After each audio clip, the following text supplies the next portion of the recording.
É bom lembrar que sonegação de impostos, fraudes fiscais também são casos de corrupção.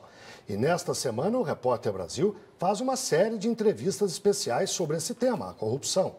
Hoje vamos falar um pouco da história das origens desse mal. Vamos ao Rio de Janeiro com o repórter Pedro Henrique Antunes. Boa noite, Pedro.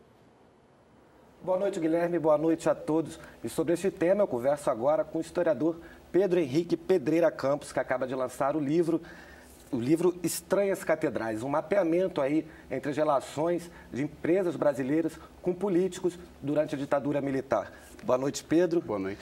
No seu trabalho de pesquisa aí para montar esse livro, o que você observou? Como que essas empresas conseguiram aí penetrar na sociedade brasileira como um todo e manter relações aí com políticos brasileiros? O que eu notei na pesquisa, eu tentei construir um pouco a história dessas empresas, desses grupos, como eles se organizam, né? E eu noto o seguinte, a maior parte das empreiteiras, as maiores que a gente tem hoje no Brasil, elas têm origem anterior à ditadura. Elas surgem nas décadas de 30, 40, 50, né? E elas vão crescendo ao longo dos seus primeiros anos e crescem muito durante o período JK, durante o governo Kubitschek, na segunda metade da década de 50. Né? Já perto do golpe, elas são muito poderosas, se articulam, se organizam, né? Elas têm associações nacionais nesse período e têm uma participação decisiva no golpe de Estado que implementa a ditadura, né, civil-militar no Brasil. E durante a ditadura, eles encontraram um cenário ideal para o desenvolvimento e para a sua atuação.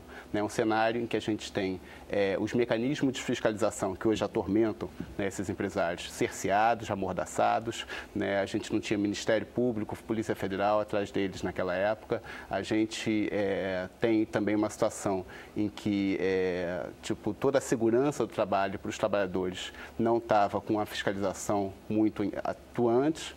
Né? Por isso, na época, a gente tem um incremento muito elevado dos acidentes de trabalho, em particular na construção civil, que é a área de atuação dessas empresas.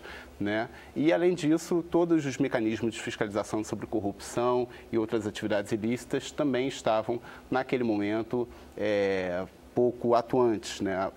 Não cerceados nas suas atividades. De modo que eles tiveram ali um cenário ideal para crescer, né?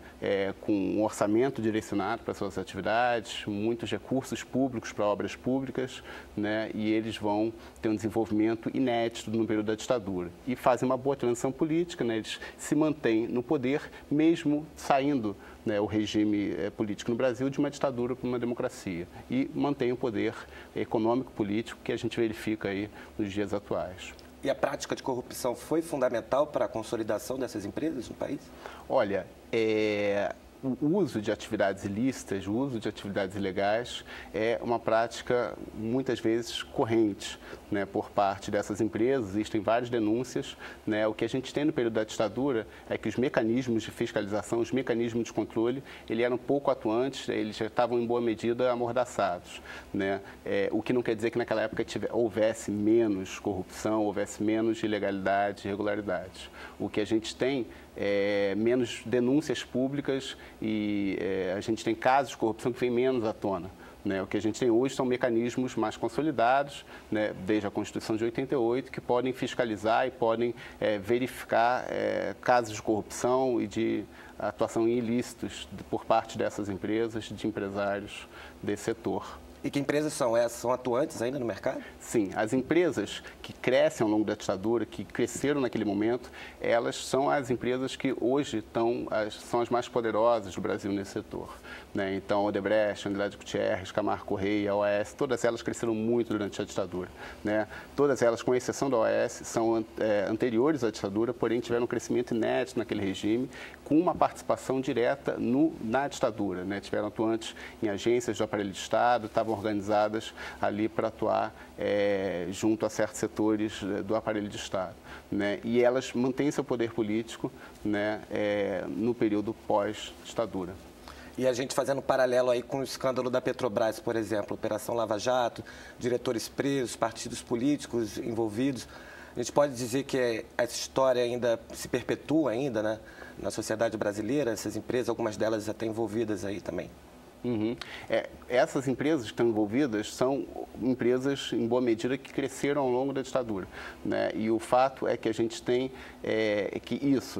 atividades como elas fazem hoje, o controle que elas têm, por exemplo, sobre a Petrobras e outras agências do aparelho de Estado, empresas estatais, não vem de hoje, né? Vem da ditadura e às vezes até de antes, né? O fato é que a gente tem hoje mecanismos que podem trazer à tona, trazer a público, né, práticas que muitas vezes são costumeiras e não são de hoje, né, já remontam a períodos anteriores, né, na ditadura isso era muito corrente. E a legislação brasileira, a própria burocracia da administração pública, a administração das empresas também favorece aí a corrupção, abre brecha para a corrupção também? Olha, a gente tem vários mecanismos hoje de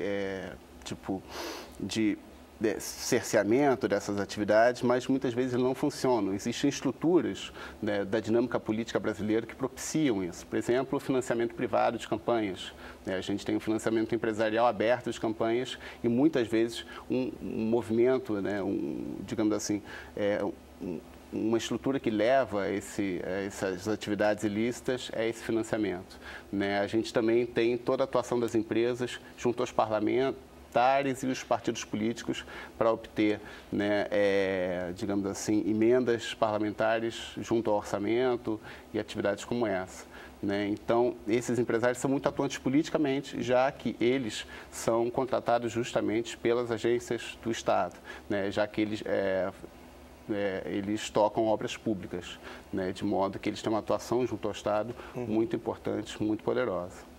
Tá certo, Pedro, muito obrigado. Boa noite, voltamos a Brasília. Obrigado, Pedro. Boa noite. E o nosso convidado de amanhã para a entrevista especial é Luciano Martins, do Observatório da Imprensa. Ele vai falar do papel da mídia na denúncia da corrupção.